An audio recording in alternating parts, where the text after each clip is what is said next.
So let me show you how to set up Face Unlock on your OnePlus 15. So go to Settings.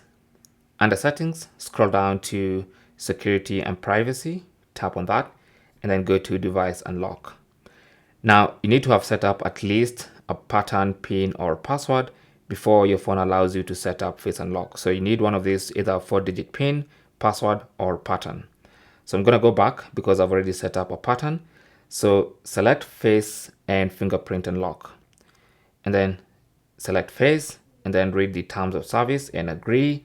And then it's going to ask for that password, PIN, or pattern that I told you about. Once you enter your password, it's now time to enroll your face. So tap on Add Now. It's going to launch the front-facing camera. Point it at your face, and it's going to capture your face, and it's going to say face added, and then now you can tap on Done. It's really that simple.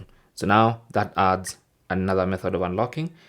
So for me, I can just look at my phone and it's going to unlock. You can see the padlock here.